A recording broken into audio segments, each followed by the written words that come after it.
안녕하세요. 기즈모 채널 구독하는 것을 결코 남에게 알리지 말라는 이순신 같은 구독자들로 가득 찬 채널 기즈모입니다. 일종의 샤이 기즈모 현상이라고 할 수가 있어요. 구독자분들이 부끄러워하는 거는 좀 섭섭하긴 해요. 사실 저도 어디 가서 제가 기즈모라는 걸 남에게 잘 알리지 않아요. 그럼 비긴 거죠.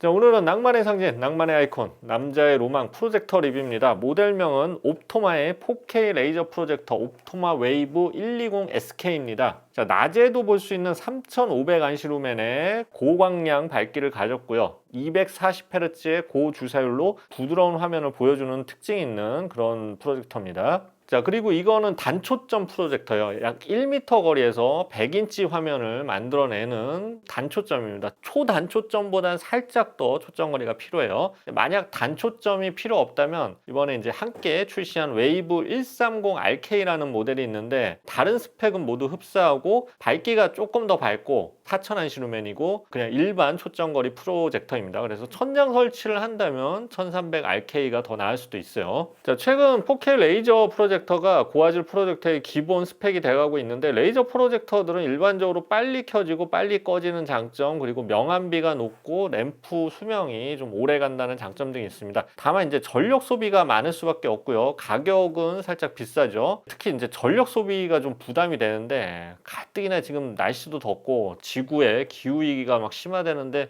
전력 소비가 많으면 좀 죄책감이 들 수밖에 없죠. 자, 옵토마는 듀라코어 레이저 기술이라는 걸 적용해서 전력 소비를 줄이면서도 이런 고광량 레이저 모델을 내놓고 있습니다. 오늘 소개하는 제품 역시 에코 모드에서 3만 시간의 레이저 광원 수명과 146W의 전력 소비가 장점인 모델입니다. 자, 보통 이제 80인치 넘는 TV는 소비 전력이 500W가 넘고요. OLED 같은 경우에는 800W까지 가는 경우도 있어요. 하지만 옵토마 웨이브 120SK는 3분의 1 이하의 전력 소비로 120인치 화면을 즐길 수가 있죠. 최대는 300인치까지 즐길 수도 있고요. 지구가 이렇게 물에 나중에 잠길 때 죄책감을 덜 가지고 편안한 미소와 함께 물에 잠길 수 있을 것 같아요. 근데 요즘 이제 TV가 막 80인치 이상 많이 나오면서 대형화되면서 프로젝터가 뭐가 필요해? 이런 사람들도 있는데 그래도 100인치까지 가면은 아직도 최소 한 4,500부터 수천만 원대가 많죠. 자, 그런데 이 85인치가 넘고 90인치 이렇게 100인치는 이사가 불가능한 제품들이 많아요. 아예 파손 문제 때문에 이사 업체에서 이사를 좀 거부하는 경우가 많죠. 그래서 설치 기사나 AS 기사를 따로 불러야 해서 그 돈을 50만 원, 40만 원 이렇게 더 내야 돼요. 전력 소비도 많고요. 오래 보면 눈도 피로해지고요. 그래서 아마 미래에도 100인치 이상 대형 화면을 즐기기에는 가장 합리적인 솔루션은 프로젝터가 될 가능성이 높습니다. 자, 그래서 대형 화면 생각하시는 분들은 프로젝터 리뷰 꼼꼼히 챙겨 보시고요. 참고로 옵토마 웨이브 120SK의 가격은 200만 원대 초중반입니다. 리뷰 시작하겠습니다. 자, 먼저 디자인부터 보겠습니다. 옵토마가 아직 디자이너를 못 구한 것 같습니다. 예전 디자인이 그대로 이어지고 있어요. 대만도 이게 인력난이 심하나 봐. 사실 근데 웨이브 시리즈는 디자인이 대부분 같고요. 다만 이제 4K 해상도 프로젝터 치고는 크기가 정말 작은 겁니다. 이거 볼 때 격세지감이 느껴져. 격세지감 너무 어렵나? 하여튼 예전에는 4K가 정말 이만했어요. 4K 레이저 프로젝터는 이만했어요.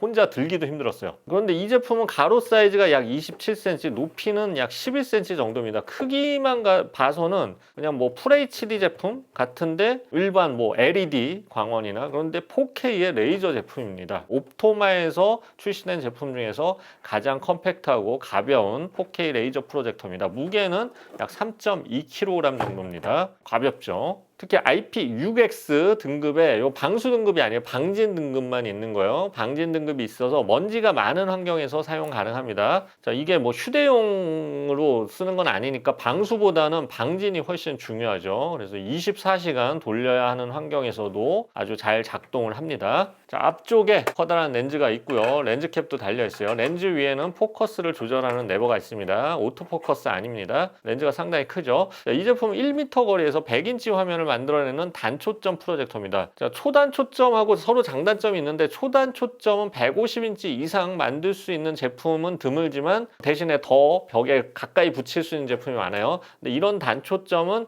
1m 이상은 좀 떨어뜨려야 되지만 300인치까지 떨어뜨리면 떨어뜨릴수록 화면이 커집니다. 자, 그래서 이 제품은 천장 설치를 해도 되지만 그냥 벽면 앞에 좀 가깝게 쏠 수 있으니까 벽면 앞에 두고 쏴도 됩니다. 그래서 영화를 볼 때만 잠깐 꺼내도 되고요. 뭐 유연성이 높은 제품이고 집을 렌트한 집, 뭐 전세나 월세라고 해도 천장 설치 부담이 좀 덜하죠. 자, 리모컨은 요거 백라이트 방식이고요. 크기도 크고 설정이 상당히 세분화돼서 여러 가지 버튼이 많이 나와 있습니다. 자, 후면 포트를 알아보겠습니다. HDMI 2.0 포트가 2개, 하나는 HDMI 2ARC고요. 유선랜 포트, RS232 포트, 전원 공급이 가능한 USB-A 포트, 그리고 3.5mm 오디오 잭 등이 있습니다. 스피커는 내장돼 있지만 이건 노트북 스피커 수준이에요. 그래서 제대로 된 음질을 즐기려면 좀 별도의 스피커를 연결해야 합니다. 다만 이제 블루투스를 지원하지 않는 점은 정말 아쉬운 점이에요. 이게 어느 정도 이동성이 있는 제품이기 때문에 블루투스를 제공했으면 훨씬 더 활용이 늘어났을 텐데, 그리고 자체 OS가 없어서 별도의 동글이나 OTT 셋탑박스도 연결해야 합니다. 이 부분도 휴대용으로 쓴다면 좀 아쉬운 부분이죠. 자, 화질을 알아보겠습니다. 4K DLP 방식의 레이저 광원 프로젝터고요. 밝기는 3500 루멘입니다. 보통은 이제 안시 루멘이라고 하는데 요즘 일부 회사들, 특히 옵토마도 이 루멘을 공식 표기로 쓰고 있죠. 그래서 기존 방식대로 본다면 안시 루멘이 맞고 스펙상은 3500 루멘입니다. 자, 조명을 켠 상태나 낮에도 일반 커튼만 쳐주면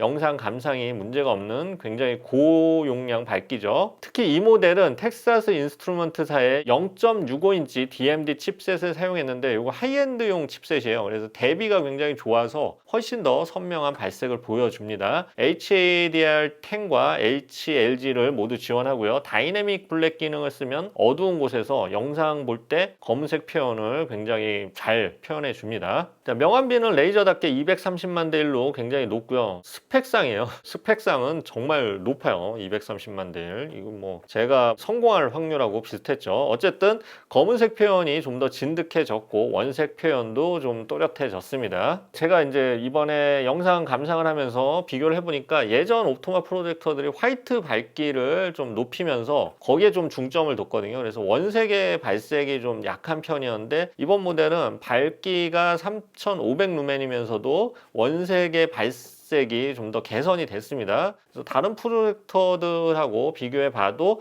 화이트뿐만 아니라 초록색이나 붉은색 밝기도 굉장히 선명해서 컬러가 더 생동감 있게 느껴집니다. 다만 이제 프로젝터의 기본 밝기가 3500 루멘 굉장히 밝기 때문에 일반 모드에서는 완벽한 블랙을 느끼기 힘듭니다. 이거는 밝은 밝기의 프로젝터를 사시는 분들이 모두 감안해야 할 부분이에요. 그래서 좀 더 진득한 검은색 표현을 위해선 다이내믹 블랙 기능을 사용해야 하고요. 이 경우는 화면 밝기가 전체적으로 좀 어두워집니다. 자, 그래서 주로 밤에 이렇게 영화를 본다 그러면 다이내믹 블랙 기능을 잘 활용하면 진득한 검은색을 즐길 수 있고요. 전력 소비도 더 줄어들겠죠. 자, 또 하나의 특징이 게이밍 옵션인데요. 입력 지연 시간이 4.2ms로 굉장히 짧습니다. 또 FHD 화면 재생 시 최대 240Hz의 주사율을 지원해서 게임도 원활히 플레이할 수 있고요. 1440p 즉 2560, 1440 해상도에서도 120Hz의 고주사율을 지원합니다. 프로젝터로 이렇게 게임을 즐기시는 분이 있다면 아주 좋은 옵션이죠. 자, 초점 거리는 1m에서 100인치 화면 만들어내고요. 1m 30cm 정도 띄우면 120인치가 넘는 화면을 만들어냅니다. 3.3m에서 300인치까지 만들어낼 수 있어서 초단 초점 아까 말씀드린 그런 프로젝터들보다는 더 큰 화면 크기를 만들어낼 수 있는 장점이 있습니다. 다만 이제 천장에 고정해서 설치할 목적이면 일반 초점 거리에 웨이브 130RK를 사용하는 거 추천드려요. 자, 소음을 알아보겠습니다. 4K 레이저지만 에코 모드 시의 소음은 26dB 이하로 상당히 조용한 편이에요. 최대 밝기에서도 35dB 정도로 상당히 정숙한 편이고요. 이 정도면 뭐 천안시 루멘급 LED 프로젝터랑 비교해도 뭐 큰 차이가 없을 정도예요. 자, 조용한 이유는 그냥 조용하진 않아요. 에너지 절약형 듀라코어 레이저 기술이 적용됐다고 했죠. 이게 열이 많이 나지 않고 전력 소비가 적으면서 그러니까 당연히 뭐 소음이 적을 수밖에 없는 그런 기술이죠. 게다가 이제 수명도 길어요. 레이저 광원. 램프 기반에 비해서 전력 소비를 45% 5% 줄였고요. 수명도 3만 시간에 이릅니다. 3만 시간이면은 이게 잘 형상화가 안 되는데 하루에 이제 3시간씩 본다면 한 30년간 볼 수 있죠. 레이저 수명 이거 갈아주기 전에 제 수명이 끝날 가능성이 높습니다. 부럽네요. 자, 정리해 보겠습니다. 옵토마의 4K 레이저 프로젝터 옵토마 웨이브 120SK는 약 1m 거리에서 100인치 화면을 만들어내는 단초점 프로젝터입니다. 조명이 있거나 낮에도 일반 커튼만 쳐주면 볼 수 있는 3500루멘의 밝은 밝기를 가졌고요. 240Hz의 고주사율로 게임용으로도 아주 좋습니다. 특히 듀라코어 레이저 기술로 소비 전력이 적고요. 소음과 발열이 적은 특징이 있어요. 만약 단초점 프로젝터가 필요 없다면 웨이브 130RK 함께 출시한 제품을 선택하면 되고요. 다른 스펙은 거의 동일하고 130RK는 4000 안시루멘으로 밝기가 조금 더 밝다는 거, 그리고 일반 초점거리 프로젝터라는 거 기억하면 될 것 같습니다. 자, 아쉬운 점이 있다면 별도의 OS가 없어요. 그래서 동글을 반드시 사용해야 하고요. 그리고 스피커도 기본 내장 스피커는 좀 약해서 따로 쓰는 것을 추천드립니다. 그럴 경우엔 좀 블루투스 미지원이 아쉬운 점이 되겠네요.